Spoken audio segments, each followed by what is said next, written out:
किसी भी सोर्स से लाइट डिसकंटिन्यूसली निकलती है। सपोज लाइट का ये एक सोर्स है, सोर्स, इस सोर्स से लाइट डिसकंटिन्यूसली एमिट होती है, discontinuously in the form of packets of energy, in the form of packets of energy, like ये एक पैकेट ऑफ एनर्जी है, ये एक पैकेट ऑफ एनर्जी है, ये एक पैकेट ऑफ एनर्जी है, ये एक पैकेट ऑफ एनर्जी है। Every packet of energy is known as photon, और हर फोटोन की एनर्जी उसके फ्रीक्वेंसी के डायरेक्टली प्रोपोर्शनल है। E is equal to h f, ये एच न्यू, या पर एच प्लांक्स कांस्टेंट है, Planck's constant, at is Planck's constant. इस प्लांक्स कांस्टेंट की वैल्यू हमने डिस्कस की है 6.626 इंटू 10⁻⁻34 जॉल सेकेंड है। सारे वही केमिस्ट्री ही के पॉइंट्स हैं। तो प्लांक ने लाइट की नेचर में पार्टिकल नेचर को इंट्रोड्यूस किया, या उन्होंने ग्रेनीनेस को इंट्रोड्यूस किया। एक जगह लिखा है कि Planck introduced graininess, graininess means particle nature. Grain is a particle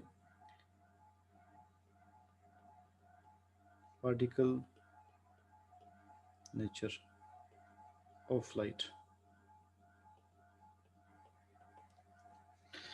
Momentum of photon, हर फोटोन का momentum mv h upon lambda के इक्वल, ये भी हमने केमिस्ट्री में डिस्कस किया है। वहाँ पर p इक्वल टू पी हम mv के लिए लिख रहे हैं, h अपॉन लेमडा लिखा होगा। जितना मोमेंटम ज़्यादा होगा वेवलेंथ कम होगा, जितना मोमेंटम कम होगा वेवलेंथ ज़्यादा होगा। ये भी हम डिस्कस कर चुके हैं केमिस्ट्री में। रेस्ट मास ऑफ फोटोन, किसी भी फोटोन का रेस्ट मास नहीं होता। When photon is at rest it has no mass, it only has mass when it is in motion. So आपने एक सेंटेंस याद रखना है कि photon has no rest mass, it has no rest mass, it only has mass when it is in motion,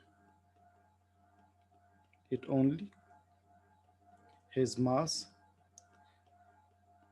when it is in motion, और वो भी मास इसके मोमेंटम की वजह से होता है।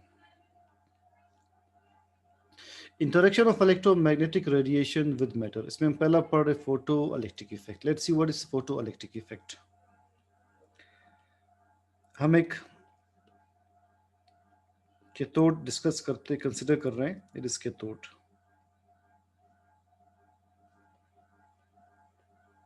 Negatively charged cathode. अगली तरफ हम एनोड कंसिडर करते हैं, इट इज एनोड। इन दोनों को हम कनेक्ट करते हैं एक वोल्टेज के सोर्स के साथ।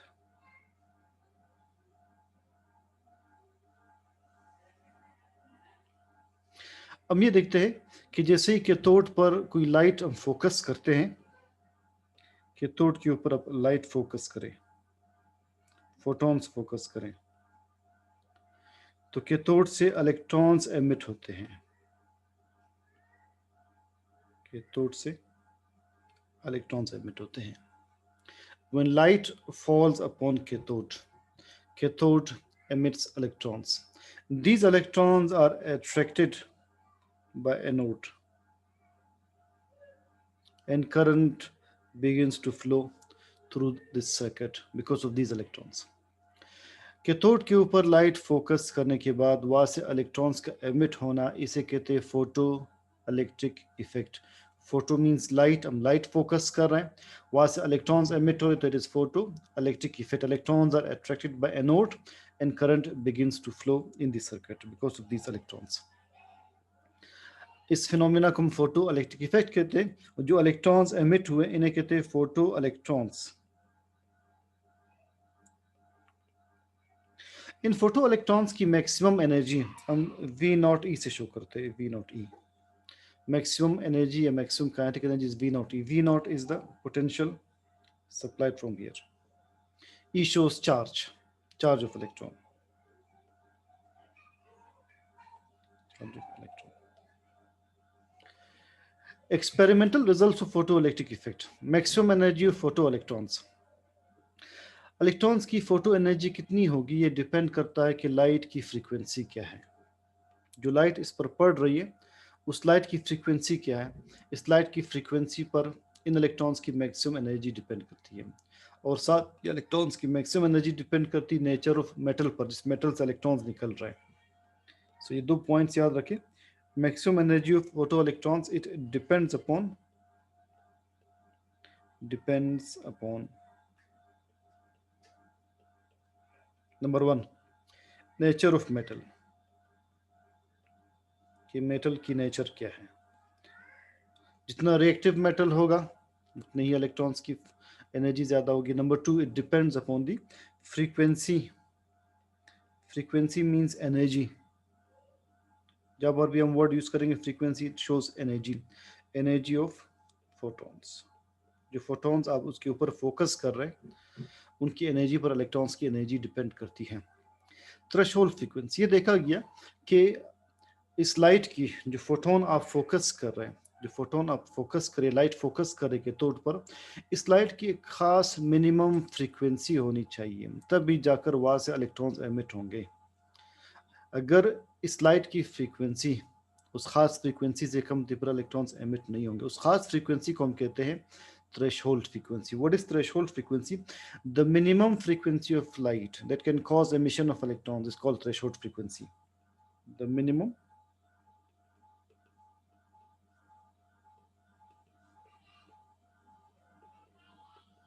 frequency of light that can cause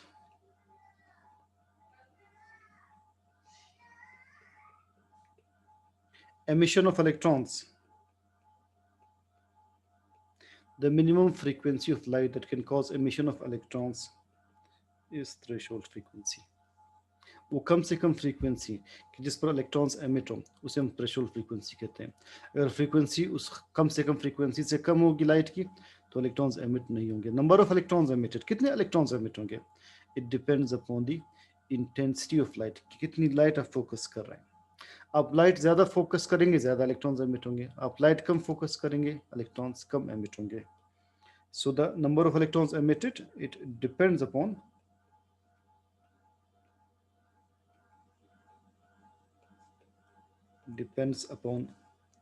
intensity of light.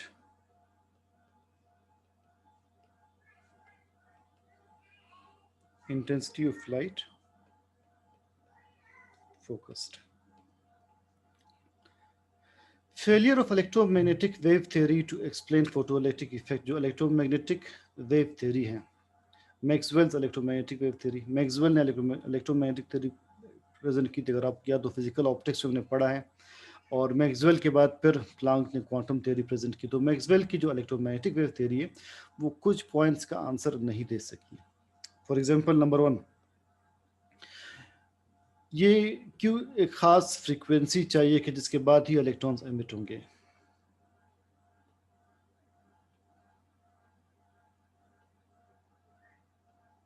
Why does an intense, बेशक उसकी इंटेंसिटी जितनी भी ज्यादा, intensity means number of photons, याद रखें। Why does an intense beam of light with frequency lower than threshold frequency, lower than threshold frequency fail to cause emission of electrons? Book में 3-4 सवाल दिए होंगे, उन 4 सवाल को मैं कंबाइन करके 2 सवाल बना लेता हूँ कि ऐसा क्यों है कि जितने भी आप इंटेंस लाइट फोकस करें, अगर उसकी फ्रीक्वेंसी थ्रेशोल्ड फ्रीक्वेंसी से कम थी तो इलेक्ट्रॉन्स एमिट नहीं होते। नंबर 2, और ऐसा क्यों है कि बेशक लाइट की इंटेंसिटी बहुत कम हो, यानी फोटॉन्स बहुत कम हो, और फिर भी अगर उसकी फ्रीक्वेंसी थ्रेशोल्ड फ्रीक्वेंसी से ज़्यादा थी, इलेक्ट्रॉन्स एमिट होते हैं. Why does a weekly intense light cause photo emission, यानी emission of electrons, photo emission, if its frequency is greater than the threshold frequency, is greater than the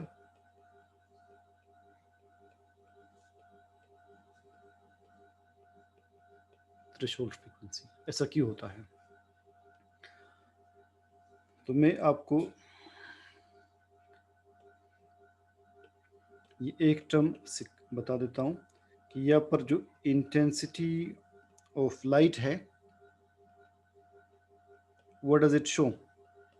Intensity of light shows number of photons of light, number of photons of light.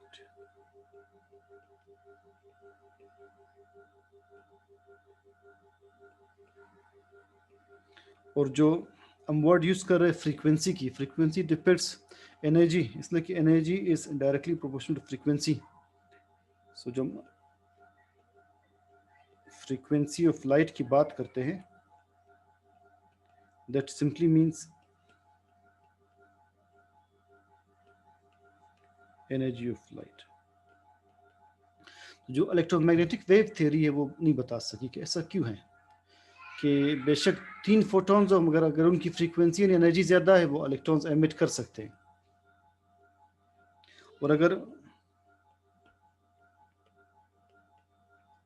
3 electrons हो, इनकी frequency ज़्यादा हो, ये photo emission काज कर सकते हैं, electrons emit कर सकते हैं कैथोड के सरफेस से. और अगर बहुत ज़्यादा फोटॉन्स हैं, बहुत highly intense beam of light है, मगर उनकी फ्रीक्वेंसी कम है, there is no photo emission. ऐसा क्यों है? तो इसे एक्सप्लेन किया क्वांटम थ्योरी के मुताबिक आइंस्टाइन ने. Maxwell electromagnetic wave theory explain नहीं कर सकी इसे, आइंस्टाइन ने क्वांटम थ्योरी के मुताबिक एक्सप्लेन किया. आइंस्टाइन ने बहुत सिंपल एक्सप्लेनेशन दी. आइंस्टाइन ने कहा कि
आइंस्टाइन ने इसे क्या एक्सप्लेनेशन दी? आइंस्टाइन ने कहा कि किसी भी कैथोड के अंदर इलेक्ट्रॉन्स बाउंड होते हैं.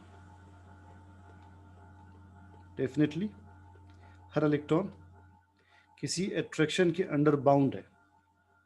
अगर इस इलेक्ट्रॉन ने यहाँ से एमिट होना है, तो ये जो बाइंडिंग फोर्सेस है, इनको ब्रेक करना होगा. Electrons are bound within the metal. Electron ने वहाँ से निकलना है, तो उन बाइंडिंग फोर्सेस को हमने ब्रेक करना होगा. इन बाइंडिंग फोर्सेस को ब्रेक करने के लिए जो एनर्जी चाहिए, उस एनर्जी को हम कहते हैं work function, and it depends upon the nature of metal. Work function को हम फाई से शो करते हैं, इसे पढ़ते हैं phi. So in order to make electrons free out of the bondage of a metal, energy is required. That energy is called work function.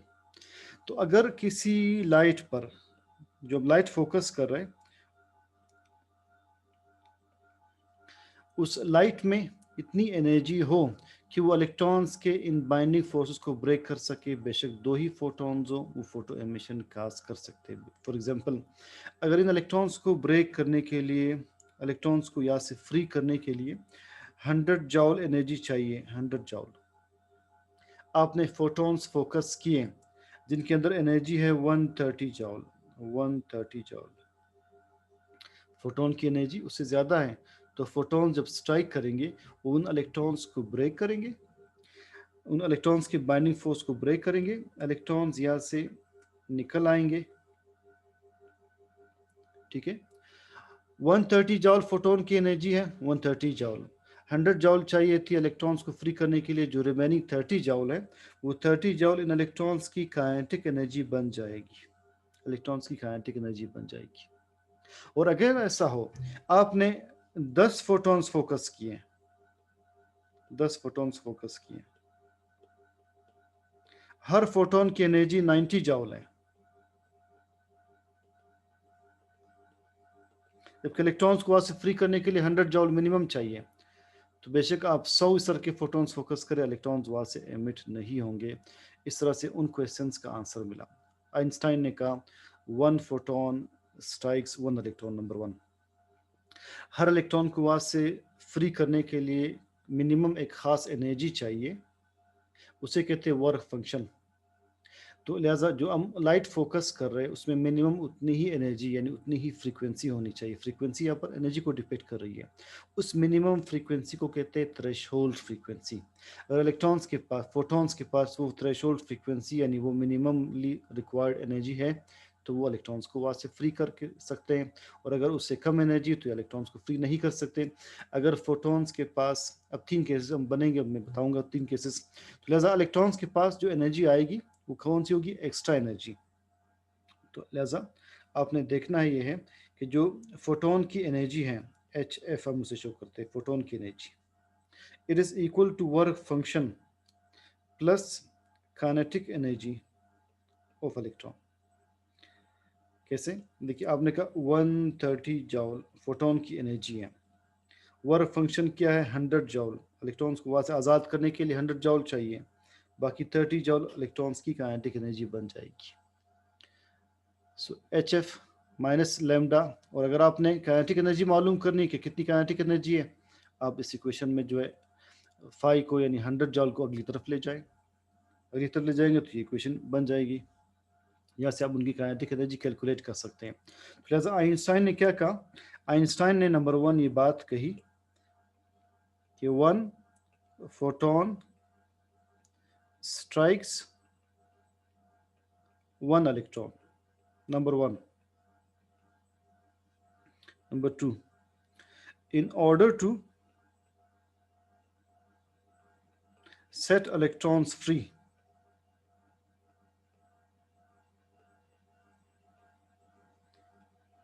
each photon must have a minimum amount of energy.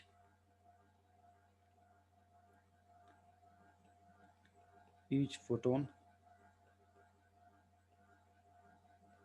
must have a minimum frequency called threshold frequency that must be equal to or greater than equal to or greater than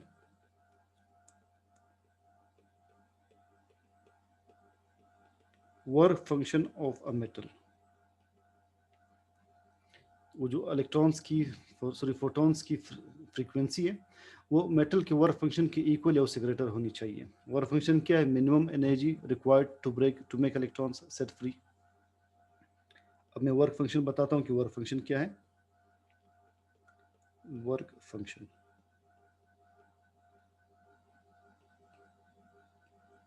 the minimum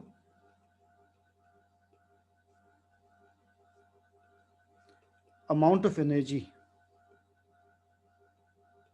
required to set electrons free is work function. Electrons को free करने के लिए जो minimum energy चाहिए उसे हम work function कहते हैं.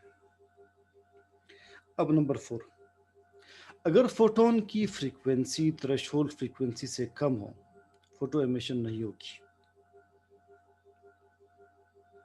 If frequency of photons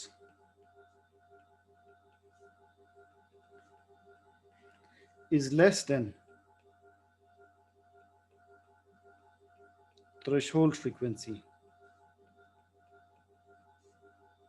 then no photo emission occurs.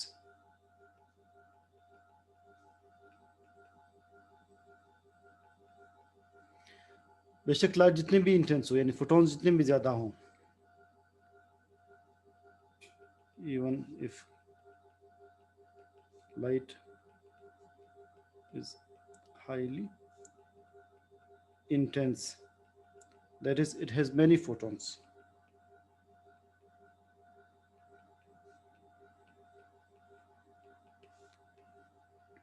Number 5 point याद रखें,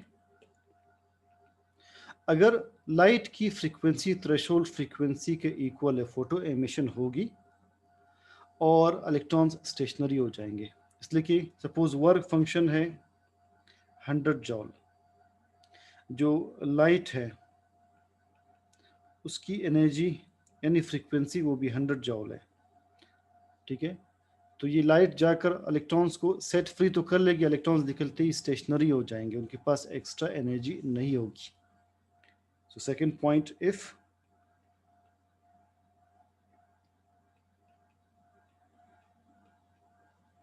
threshold frequency of light is equal to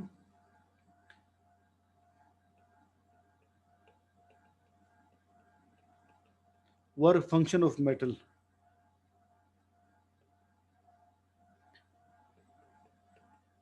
then photo emission occurs.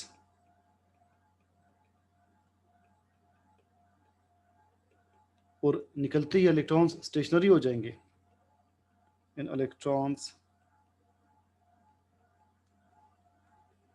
become stationary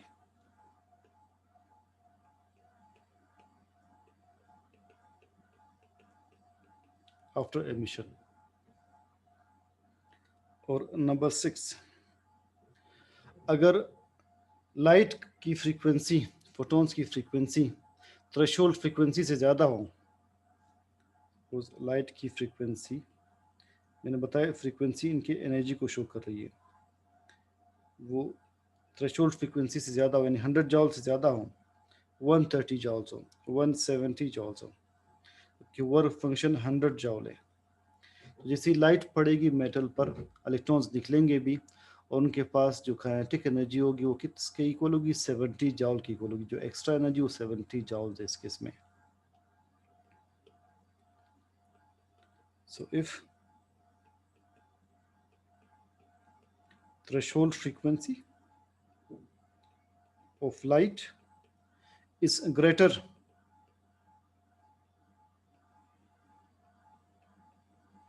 than work function of metal, then again photo emission occurs.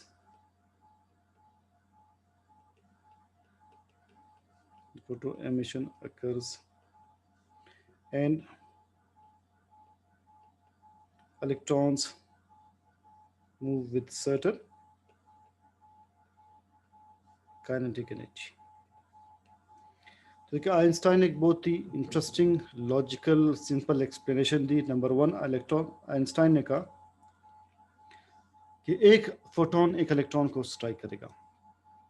Electrons को वार से free करने के लिए जो light है इसके अंदर मिनिमम एक ख़ास फ्रीक्वेंसी यानी एनर्जी होनी चाहिए, उसे थ्रेशोल्ड फ्रीक्वेंसी कहते हैं.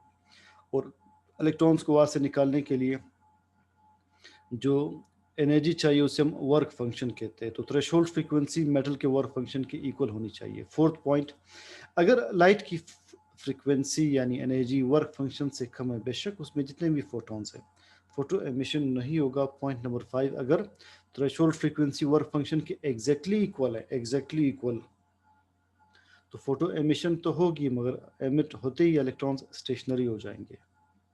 और अगर लाइट की एनर्जी थ्रेशोल्ड फ्रीक्वेंसी से ज़्यादा है, 170 जाओल है, 130 जाओल है, 180 जाओल है, तो फोटो एमिशन भी होगी, इलेक्ट्रॉन्स निकलते ही काइनेटिक एनर्जी के साथ मूव करेंगे। ये आइंस्टाइन ने एक्सप्लेन किया।